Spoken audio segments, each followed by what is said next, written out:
हाय दोस्तों, जैसा कि आज हम सिविल इंजीनियर का एमसीक्यू क्वेश्चन कराने जा रहा हूँ। मिक्स क्वेश्चन होने वाले हैं हमारे, ठीक है। इसमें हमने आंसर को पहले से ही हाईलाइट करके रखा हुआ है, ठीक है। देर ना करते हुए हम स्टार्ट करते हैं। हमारा पहला सब्जेक्ट होने वाला है सामग्री की मजबूती एवं संरचना का सिद्धांत, और हमारा दूसरा टॉपिक होने वाला है प्रबलित कंक्रीट संरचना का डिजाइन। हमारा तीसरा सब्जेक्ट है स्टील एवं मशीनरी संरचना। हमारा चौथा सब्जेक्ट हो जाएगा आकलन लागत एवं मूल्यांकन, एस्टिमेटिंग कॉस्टिंग एंड वैल्यूएशन। और हमारा पांचवा सब्जेक्ट हो जाएगा मृदा यांत्रिकी एवं फाउंडेशन इंजीनियरिंग यानी soil mechanics and fundamental engineering. छठवां हमारा हो जाएगा सर्वेइंग यानी सर्वेक्षण। हमारा सातवां टॉपिक सब्जेक्ट होने वाला है ट्रांसपोर्टेशन यानी परिवहन इंजीनियरिंग। हमारा सातवां हो गया। अब आठवां रहेगा पर्यावरण एवं जन स्वास्थ्य इंजीनियरिंग यानी इन्वायरमेंट एवं पीएचई हो जाएगा हमारा। दसवां हमारा होने वाला भवन सामग्री एवं निर्माण यानी कि बिल्डिंग मटेरियल एवं कंस्ट्रक्शन, ठीक है। 10वां सब्जेक्ट होने वाला हमारा सिंचाई अभियांत्रिकी यानी इरिगेशन। 11 हमारा सब्जेक्ट होने वाला है द्रव यांत्रिकी यानी फ्लूइड मैकेनिक्स, ठीक है। तो हम इन्हीं टॉपिक पे आज एमसीक्यू करेंगे। हमारा जो आंसर है उसको पहले से हाईलाइट किया हुआ है, ठीक है। तो हम क्विक रिवीजन के तौर पे इसको देखेंगे, ठीक है। स्टार्ट करते हैं। तो हमारा पहला क्या है, किसी संरचना में लोड के कारण उत्पन्न आंतरिक प्रतिरोध। लोड के कारण हमारा आंतरिक प्रतिरोध की बात कर रहा है, तो ये हमारा हो जाएगा तनाव। हमारा तनाव का एसआई मात्रा पूछ रहा है, तो तनाव का एसआई मात्रा को जता न्यूटन पर मीटर स्क्वायर। और यहाँ पे हमारा टेंसाइल स्ट्रेस की दिशा पूछ रहा है कि किस दिशा में कार्य करता है। तो हम जिस दिशा में खिंचाव का कार्य कर रहे होते हैं उसी दिशा में हमारा टेंसाइल स्ट्रेस कार्य कर रहा होता है। लोचांक यानी मॉडुलस ऑफ इलास्टिसिटी की बात कर रहा है, तो इसको और क्या कहते हैं पूछ रहा है। तो यंग मापांक, जिसको हम ई से दिखाते हैं, ठीक है। हम यहाँ बात करेंगे पॉइजन अनुपात सामान्यतः कितना होता है। तो पॉइजन अनुपात जो है यानी कि पॉइजन रेशियो की बात कर रहा है, हमारा 0.25 से 0.35 होता है। किसी पदार्थ का यंग मापांक यानी मॉडुलस ऑफ इलास्टिसिटी बात कर रहा है, तो इस्पात की सबसे अधिक होती है दिस ऑप्शन अकॉर्डिंग, ठीक है। अब हुक्स लॉ की बात कर रहा है, हुक्स लॉ किस पर लागू करता है, तो हमारा इलास्टिसिटी लिमिट जो होती है उसके भीतर ही कार्य करता है हमारा हुक्स लॉ। और हमारा मोड़ने के लिए कौन सा तत्व सबसे ज़्यादा होता है, ठीक है। तो हमारा ऑप्शन में अकॉर्डिंग जो है मोमेंट हमारा वो किसी चीज़ को मोड़ने के लिए ज़्यादा कार्य कर रहा होता है, ठीक है। बीम में न्यूट्रल एक्सिस कहाँ होता है, तो हमारा न्यूट्रल एक्सिस हमारा किसी भी क्रॉस सेक्शन, किसी भी वस्तु की बात करें तो हमारा जो क्रॉस सेक्शन होता है उसका सेंटर में ही कार्य कर रहा होता है न्यूट्रल एक्सिस, ठीक है। जिसे एन से दर्शाते हैं हम। हमारा शियर फोर्स का ऐसा ही मात्रक, शियर फोर्स एक प्रकार का बल है, तो बल का ऐसा ही मात्रक हमारा न्यूटन होता है। कठोरता किसकी दक्षता है या क्षमता है, क्षमता की बात करें, कठोरता किसकी क्षमता है, तो हमारा विकृति का प्रतिरोध है, ठीक है। और आते हैं अगले पे, बल आर किसके लिए होता है, बल आर हमारा लोडिंग पैटर्न के लिए एक होता है। बीम की डिफ्लेक्शन किसमें मापी जाती है, डिफ्लेक्शन हमेशा में मेजर किया जाता है।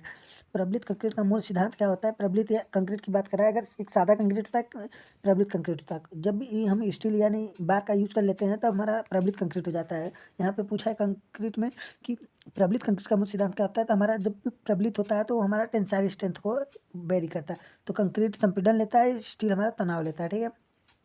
एक बीम क्या वहन करता है, तो बीम हमारा ऊर्ध्वाधर लोड वहन करता है, ठीक है। कॉलम का मुख्य रूप से किस बल के लिए डिजाइन किया जाए, कॉलम हमेशा संपीड़न बल के लिए डिजाइन किया जाता है। मोड़ने का सूत्र का संबंध किस बताता है, M/I = होता है। SFD का पूरा नाम क्या होता है, शियर फोर्स डायग्राम होता है।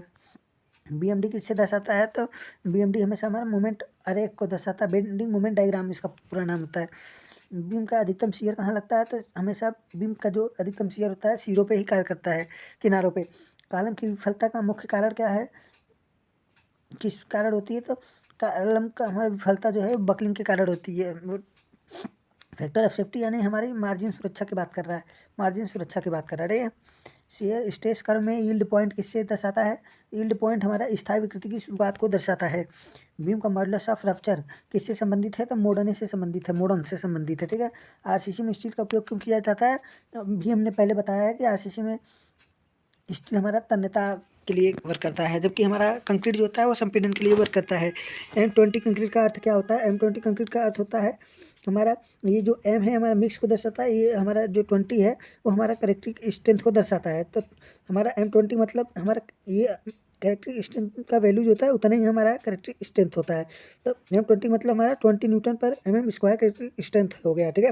कंक्रीट का मुख्य घटक नहीं है, सरिया कंक्रीट का मुख्य घटक नहीं है। कंक्रीट बनाने के लिए हमें सीमेंट और रेत तथा एग्रीगेट की जरूरत पड़ती है, न कि सरिया की। सरिया हम जब भी यूज करते हैं तो वो हमारे कंक्रीट प्रॉब्लम में आ जाता है।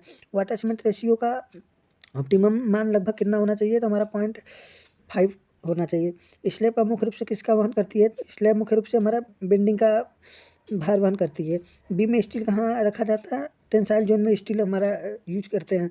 जो बार यूज करते हैं वो हम टेंसाइल जोन में करते हैं, क्योंकि बार हमारा टेंसाइल लोड वियर करता है, ठीक है। रेनफोर्समेंट ओवरलैप को क्या कहते हैं, स्प्लिशिंग बोलते हैं, ठीक है। क्लियर कवर स्लैब के लिए हमारा क्लियर कवर जो होता है वो हमारा 20 mm होता है। डेवलपमेंट लेंथ किस पर निर्भर करती है, स्टील कंक्रीट के बॉन्ड पे डिपेंड करती है डेवलपमेंट लेंथ हमारा। आरसीसी संरचना का विश्लेषण किस पद्धति से किया जाता है, आरसीसी संरचना का विश्लेषण जो है हमारा LSM विधि द्वारा यानी लिमिट स्टेट मेथड द्वारा किया जाता है।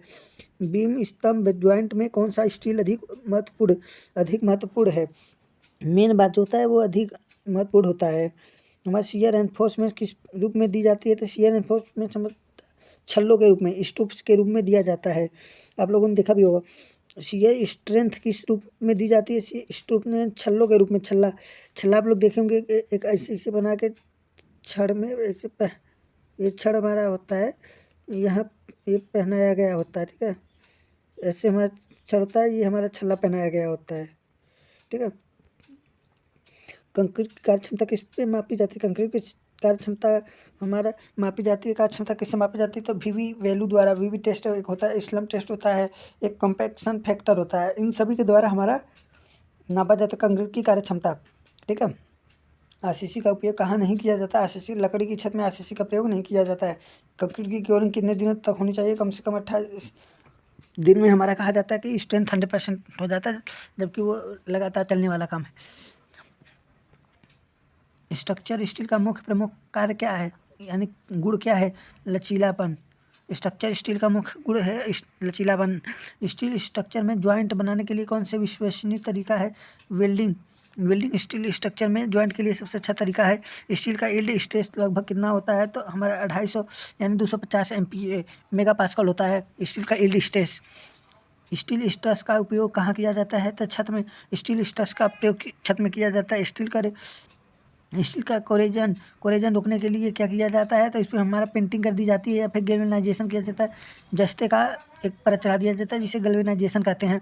एलॉइंग कर दी जाती है। ये हमारा सभी क्या है, स्टील के कोरेजन एंड क्षरण को होने से रोकने के लिए कार्य करता है। RSJ का पूर्व नाम क्या है, फुल फॉर्म क्या है, तो वो हमारा जो है रोल्ड स्टील ज्वाइंट हो जाता है। स्टील का मॉडुलस ऑफ इलास्टिसिटी किसका पूछ रहा है, स्टील का, तो क्या हो जाएगा 210 GPa या फिर 2100 GPa बोल सकते हैं। लेटरल टेंसल बकलिंग किसमें होती है, लेटरल टॉर्सनल बकलिंग किसमें होती है, तो बीम में होती है। बीम में ये देखने को मिलता है। हमारा मशीन फाउंडेशन किसका प्रतिरोध करता है, मशीन फाउंडेशन हमारा गतिशील लोड का प्रतिरोध करता है। गतिशील क्रेन गर्डर किससे संबंधित है, स्टील से संबंधित है। क्रेन गर्डर हमारा स्टील से संबंधित है। स्टील का पॉइजन रेशियो कितना होता है, तो 0.3 होता है स्टील का पॉइजन रेशियो। जबकि वेल्डिंग ज्वाइंट का नुकसान क्या है, थकान विफलता स्टील का ज्वाइंट के लिए कमजोरी है। स्टील कॉलम में सबसे मजबूत बढ़ती है, मजबूती किससे, सेंटर रेशियो का कम कर देने से। स्टील एंगल सेक्शन का उपयोग कहाँ की जाती है, तो ट्रस मेंबर में किया जाता है। जबकि स्टील डिजाइन के लिए कोड क्या होता है, स्टील डिजाइन के लिए आशा होता है, जबकि ये हमारा क्या होता है, कंक्रीट के लिए होता है। कंक्रीट के लिए होता है। प्लिंथ एरिया में क्या शामिल होता है, प्लिंथ एरिया में हमारा दीवार, कमरे की लंबाई, बालकनी, ये सभी शामिल होते हैं प्लिंथ एरिया में। सेंटर लाइन मेथड किस तरह के प्लान में आसान है, तो हमारा सिंपल प्लान के लिए सेंटर लाइन मेथड यूज किया जाता है। सर्वे का मुख्य उद्देश्य क्या होता है, भूमि की मापन के लिए हमारा सर्वेसर। डंपी लेवल किस लिए उपयोग किया जाता है, ऊंचाई ज्ञात करने के लिए हमारा डंपी लेवल का प्रयोग किया जाता है। बॉटम तक से ऊंचाई को मापा जाता है। मृदा का तरल सीमा यानी लिक्विड लिमिट किस उपकरण से निकाली जाती है, कैसा ग्रांडे उपकरण द्वारा हमारा लिक्विड लिमिट निकाली जाती है। स्पेसिफिक ग्रेविटी की इकाई क्या होती है? डायमेंशन लेस होता है। स्पेसिफिक ग्रेविटी डायमेंशन लेस होता है, इसकी कोई वो नहीं होती है। कंपैक्शन टेस्ट कौन करता है? प्रोटेक्टर टेस्ट द्वारा कंपैक्शन टेस्ट किया जाता है। बेयरिंग क्षमता किसकी होती है? सॉइल की बेयरिंग क्षमता होती है। शेलो फाउंडेशन गहरा होता है 1 से 3 मीटर तक। सीबीआर टेस्ट किस लिए किया जाता है? सॉइल की स्ट्रेंथ ज्ञात करने के लिए सीबीआर टेस्ट करेक्टम किया जाता है। फुटिंग का उद्देश्य क्या होता है? फुटिंग का उद्देश्य हमारा ऊपरी भार फैलाना होता है, ऊपरी भार फैलाना। ब्लैक कार्टन सॉइल किस लिए खराब होता है? फाउंडेशन के लिए खराब होता है। मृदा वाइड रेशियो क्या होता है? E=VV/VS। परमीबिलिटी टेस्ट किस लिए किया जाता है? हेड फेलिंग कांस्टेंट हेड के लिए किया जाता है, यानी ये दोनों के लिए किया जाता है। क्ले में ड्रेनेज कैसी होती है? बहुत धीमी होती है। क्यों? क्योंकि इसमें मृदा आकार छोटे होने का बहुत कम पोरोसिटी होती है। सैंड की शियर स्ट्रेंथ अधिक किससे होती है? फ्रिक्शन से होती है अधिक। फाउंडेशन फिलर मुख्यतः स्लाइडिंग से फाउंडेशन फेल हो सकता है, बेयरिंग में फेल हो सकता है, सेटलमेंट में फेल हो सकता है। इन सभी में फाउंडेशन हमारा फेल हो सकता है। पाइप फाउंडेशन कैसा है? कमजोर सॉइल के लिए होता है, क्योंकि ये डीप फाउंडेशन में आता है। सेटलमेंट की इकाई क्या आती है? सेटलमेंट की इकाई mm में होती है। सॉइल एक्सप्लोजर में कौन नहीं होता है? सर्वे। सॉइल एक्सप्लोजर में सर्वे नहीं होता है, इसमें बोरिंग करके, सैंपलिंग करके और टेस्टिंग करके ये तीनों वर्क होती हैं, जबकि सर्विंग नहीं होती है। अनडिस्ट्रीब्यूटेड सैंपल क्या है? ये नेचुरल स्ट्रक्चर इंटैक्ट से बेयरिंग कैपेसिटी की यूनिट क्या होती है? किलो न्यूटन पर मीटर स्क्वायर होता है। प्लास्टिक लिमिट दर्शाता है कि इसको रोलेबल थ्रेड को दर्शाता है। इसमें एक धागा बनाई जाती है जिस फुटिंग डेप्थ किससे निर्भर करती है? सॉइल के टाइप पे, लोड पे और सेफ्टी फैक्टर पे, इन सभी पे डिपेंड करती है फुटिंग डेप्थ। थियोडोलाइट किस लिए उपयोग किया जाता है? कोण मापने के लिए थियोडोलाइट का उपयोग किया जाता है। ईडीएम का पूरा नाम क्या होता है? इलेक्ट्रॉनिक डिस्टेंस मेजरमेंट होता है। त्रिभुजन सर्वेक्षण किस पर आधारित है? एंगल पे आधारित होती है त्रिभुजन। जीपीएस का उपयोग किसमें नहीं किया जाता है? फोरकास्टिंग में जीपीएस का नहीं प्रयोग किया जाता, जबकि सर्वेक्षण में, नेविगेशन और मैपिंग, इन सभी में जीपीएस का उपयोग किया जाता है। बेंचमार्क किससे कहते हैं? स्थायी ऊंचाई बिंदु को।